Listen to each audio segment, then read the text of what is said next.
Attraverso appunto questa staffetta uniamo i vari luoghi, simbolo della resistenza. Quest'anno festeggiamo l'80°, è un percorso che unisce queste amministrazioni anche sotto l'aspetto dei valori. Nessun colore politico, nessuna volontà ideologica. La staffetta commemorativa da Pieve del Grappa a Vittorio Veneto unisce sotto il ricordo e la memoria 13 amministrazioni dal Grappa al Cansiglio, anche quelle storicamente roccaforti della destra.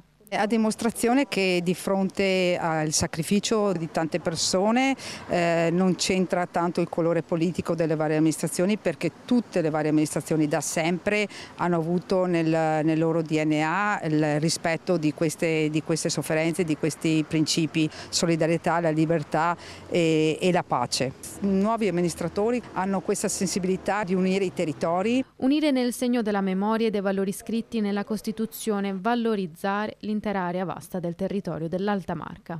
Nella fine dell'estate del 45, in agosto, cominciò il rastrellamento del quartier del Piave, che continuò poi con il rastrellamento del Cansiglio.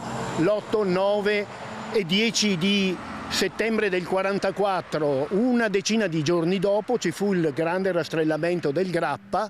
Una staffetta che dal 21 al 27 settembre partirà dal monumento partigiano di Augusto Morer di Pieve del Grappa e giungerà al monumento dei caduti in piazza Vittorio Veneto, un modo per far conoscere alle nuove generazioni i racconti e le storie di chi ormai non c'è più.